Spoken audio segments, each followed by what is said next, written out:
കണ്ണൂർ നഗരത്തിൽ തെരുവുനായ ആക്രമണം വർദ്ധിക്കുമ്പോഴും ഉത്തരവാദിത്വത്തിൽ നിന്ന് കോർപ്പറേഷൻ മേയർ ഒളിച്ചോടുകയാണെന്ന് CPM ജില്ലാ സെക്രട്ടേറിയറ്റ് അംഗം M. പ്രകാശൻ.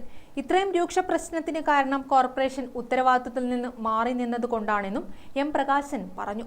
തെരുവുനായ പ്രശ്നം ചർച്ച ചെയ്യാൻ ശനിയാഴ്ച വിളിച്ചു ചേർത്ത സർവകക്ഷി യോഗത്തിൽ പോലും ഈ സമീപനമാണ് കോർപ്പറേഷൻ അധികാരികൾ തുടർന്നതെന്നും അദ്ദേഹം കണ്ണൂരിൽ കുറ്റപ്പെടുത്തി. ഇന്നു രാവിലെ കോർപ്പറേഷൻ പരിധിയിലുള്ള രാഷ്ട്രീയ പാർട്ടികളുടെ ഒരു യോഗം ബഹുമാനപ്പെട്ട മേയർ വിളിച്ചു ചേർക്കുകയുണ്ടായി. ആ യോഗത്തിനകത്തും അവർ സ്വീകരിച്ചിട്ടുള്ള സമീപനം ഗൗരവത്തോടെ ഈ വിഷയത്തെ കൈകാര്യം ചെയ്യുന്ന നിലയിലല്ല. അപ്പോൾ പട്ടികളുടെ സംരക്ഷണവുമായി ബന്ധപ്പെട്ടുകൊണ്ട് നേരത്തെ തന്നെ പഞ്ചായത്തി രാജ് ആക്ട് ആദ്യം നിലവിൽ വന്ന കാലം മുതൽ നിയമങ്ങളുള്ള ഒരു സംസ്ഥാനമാണ് കേരളം. നടപ്പിലാക്കാൻ ബാധ്യതപ്പെട്ട ഭരണസ്ഥാപനം കോർപ്പറേഷനാണ്.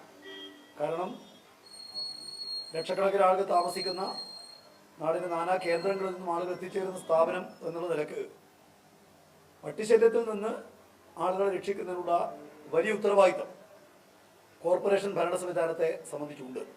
ബഹുമാനപ്പെട്ട കേരള മുഖ്യമന്ത്രി തന്നെ ഗവൺമെൻറ് ഈ വിഷയം ഗൗരവമായി കൈകാര്യം ചെയ്യുന്നതിൻ്റെ ഭാഗമായി ബന്ധപ്പെട്ട ഉദ്യോഗസ്ഥന്മാരെയും അതുപോലെ തന്നെ മറ്റ് ആളുകളെയും എല്ലാം വിളിച്ചു ചേർത്ത് ഈ വിഷയത്തിൽ ഗൗരവത്തോടെ ഇടപെടുന്നതിൻ്റെ പ്രാധാന്യം സംബന്ധിച്ച് ആ യോഗത്തിൽ തന്നെ തീരുമാനമെടുത്തത്.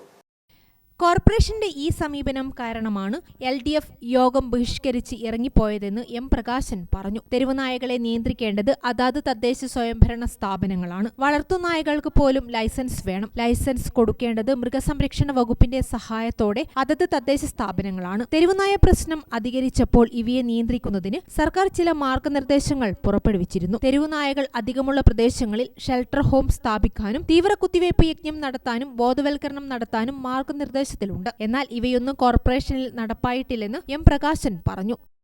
Gramika news, Kannur. All India trade ടെസ്റ്റിൽ വർഷങ്ങളായുള്ള 100% വിജയചരിത്രത്തിന്റെ തിലക്കവുമായി മോഡേൺ ITI. സാങ്കേതിക വിദ്യാഭ്യാസ രംഗത്ത് 4.5 പതിറ്റാണ്ട് പിന്നിട്ട പരിശീലന പാരമ്പര്യം. കണ്ണൂരിൽ ആദ്യമായി കേന്ദ്ര ഗവൺമെന്റ് NCVT സ്ഥിരാംഗീകാരം നേടിയ ഏക സ്ഥാപനം മോഡേൺ ITI.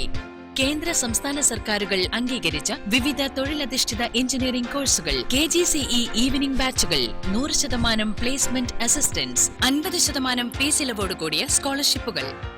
അഡ്മിഷൻ ആരംഭിച്ചിരിക്കുന്നു. Modern ITI, opposite chamber hall, Caltex, Kannur.